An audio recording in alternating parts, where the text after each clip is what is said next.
Mesdames et messieurs, bonsoir. Merci de nous rejoindre pour ce nouveau numéro de Code 24, le magazine francophone de la rédaction de Futur TV en partenariat avec France 24. Code 24, votre code d'accès à la planète info. Passons tout de suite au sommaire de cette édition. Il y a 10 ans, le journal danois Jyllands-Posten publiait des caricatures du prophète Mahomet, provoquant des émeutes dans le monde musulman.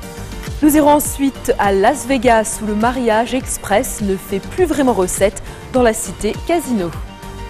Coup de projecteur sur la 'Ndrangheta, la mafia calabraise, une véritable affaire de famille qui se transmet de génération en génération.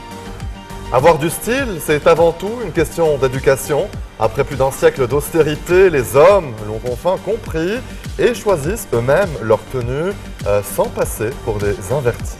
Cap enfin sur le Canada et ses gigantesques réserves de pétrole sous forme de sable bitumineux. Mais avec les chutes du cours du brut, c'est toute une économie qui est durement frappée. Résultat, des réductions d'effectifs, des entreprises qui ferment, une bulle immobilière qui éclate. L'éditeur danois qui a commandé les caricatures controversées du prophète Mahomet exhorte aujourd'hui les musulmans à redéfinir leur vision du blasphème. À l'occasion du 10e anniversaire de la publication de ces 12 caricatures, Flemming Rose, l'ancien chef de la rubrique culture du quotidien danois Jyllands-Posten, estime que c'est plus que jamais une nécessité. L'objectif, selon lui, préserver la paix sociale dans une société multireligieuse, multiculturelle et multiethnique. Une décennie après la publication des caricatures, tous ceux qui ont été impliqués dans cette crise en sont convaincus. Le concept occidental de la liberté d'expression est en danger, notamment après les attentats de janvier contre l'hebdomadaire satirique français Charlie Hebdo. Les personnages clés de la controverse des caricatures vivent désormais sous haute protection policière.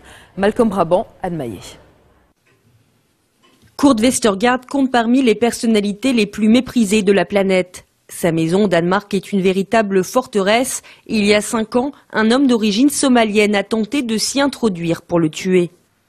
Je n'ai rien à me faire pardonner, donc jamais je ne présenterai mes excuses. Je pense que je perdrais mon estime de moi-même en tant que professionnel si je venais à m'excuser pour ça.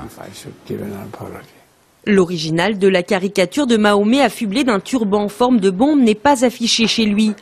Vous voyez sur celui-ci, aucune écriture sainte n'est inscrite. Aujourd'hui, Westergaard craint pour sa vision de la liberté d'expression. Eh bien, je crois qu'à la base, je ressens toujours un sentiment de colère. Je travaillais en tant que dessinateur satirique, selon les traditions danoises. Je n'ai rien fait de mal. Je pense d'ailleurs que c'est le rôle même des dessinateurs et des satiristes que de critiquer ceux qui détiennent du pouvoir. En 2006, des émeutes éclatent un peu partout dans le monde musulman lorsque les caricatures sont diffusées. L'ambassade du Danemark à Beyrouth est incendiée, plus de 200 personnes sont tuées à travers le monde.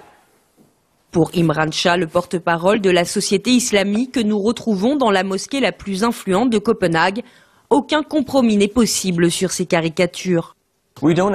Nous n'acceptons pas ces dessins et ces caricatures comme la représentation même du prophète. Mais ce que nous refusons, c'est le fait de faire une connexion entre les bombes et la religion de l'islam, le fait que pour nous, il n'y ait d'autre Dieu que Dieu et que son seul messager soit le prophète Mahomet et que cet homme soit associé à une bombe, c'est très immature. C'est une manière peu civilisée de poser les bases d'un débat et d'une discussion. Un autre personnage clé de l'affaire des caricatures vit aujourd'hui lui aussi dans le secret. Flemming Rose, l'éditeur qui a commandé les 12 caricatures, le sait, il va passer le reste de sa vie sous haute protection. Il est sous bonne garde lorsque nous le rencontrons à Copenhague. Je pense que la liberté d'expression est en bien mauvais état. Et je ne pense pas que la principale menace soit celle des islamistes. Je pense que le plus grand danger posé à notre libre expression vient de notre propre culture. Trop de gens ne croient plus en cette valeur qu'est la liberté d'expression. Afin de préserver la paix sociale dans une société multireligieuse, multiethnique, multiculturelle, les musulmans doivent réfléchir et redéfinir leur concept de blasphème et d'apostasie. Après le Danemark, direction la Suède pour y rencontrer l'artiste Lars Vilks, la principale cible des attentats de Copenhague en février. Depuis la publication de sa caricature dépeignant Mahomet en chien, il vit caché. Ce sont des agents de protection qui nous conduisent à lui dans un véhicule blindé. Un agent restera avec nous pendant toute la durée de l'interview. Le meilleur remède pour régler tout ça, ce serait l'inflation. Et par ça, je veux dire produire encore plus de dessins du prophète. Car en fin de compte, le message c'est « ce ne sont que des images ». Et s'il y en a partout, tout finirait par s'estomper. Ses œuvres les plus récentes illustrent à la fois sa méfiance, mais aussi son sens de l'humour sans faille. Je me suis spécialisé dans la copie de chefs-d'œuvre très connus, auxquels j'ajoute le chien. Mais il est si petit qu'on ne peut pas vraiment le voir. Sur ce dessin, il n'y en a pas. Les personnes qui voudraient exposer mes œuvres peuvent se tourner vers moi et je peux leur fournir des œuvres garanties zéro chien, pas même un tout petit.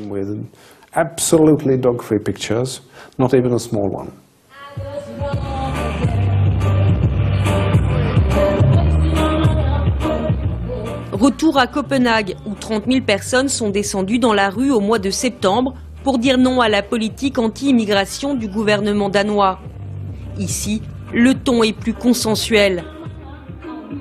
Mais face au mouvement migratoire sans précédent auquel l'Europe est confrontée, une question se fait de plus en plus pressante, notamment en ce qui concerne la liberté d'expression.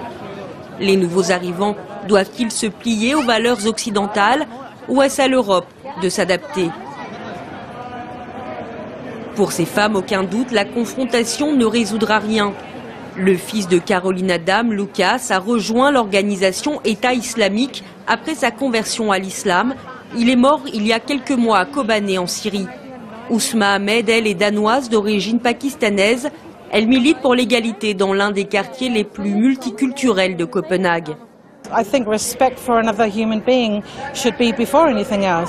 Je pense que le respect pour un autre être humain doit passer avant toute chose. On ne se bagarre pas pour des dessins de Jésus ou de Bouddha, parce que ce n'est pas un problème. Mais pour les musulmans, c'est un problème. Alors pourquoi continuer à les provoquer? Pourquoi leur chercher des noises? À mes yeux, dans notre société, nous avons déjà renoncé à notre liberté d'expression et au lien de solidarité. Nous avons abandonné cette liberté au profit de quelques personnes qui se moquent des minorités. Pour Fleming Rose aussi, des changements sont nécessaires afin de faire face à la diversité culturelle croissante de l'Europe. Pour moi qui suis préoccupé par ces questions de liberté, le problème est de savoir comment nous allons être en mesure de préserver nos libertés fondamentales, telles que la liberté d'expression et la liberté de religion, ce qui implique aussi le droit de dire non à la religion, dans une société qui devient de plus en plus diversifiée. Ces désaccords et ces affrontements sont inévitables. Malheureusement, la plupart des politiciens européens estiment que pour maintenir la paix sociale, il est nécessaire de restreindre les libertés, alors qu'à mon avis, c'est bien l'inverse qu'il faut faire. Nous ne sommes pas là pour limiter la liberté de parole, mais nous sommes ici pour discuter comment l'utiliser. Si vous voulez lancer un débat ou une discussion autour de la religion, alors allons-y.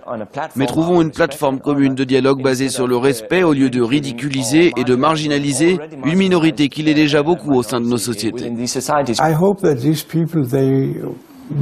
Mon espoir, c'est que ces personnes respectent la démocratie danoise. Si elle le faisait, elle serait bien acceptée et intégrée.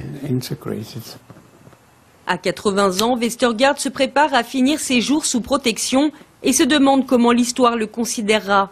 Comme un défenseur des valeurs occidentales ou comme un homme en décalage avec les nouvelles réalités d'une Europe en pleine mutation. Restez sur Futur TV, on se retrouve après cette très courte pause. À tout de suite.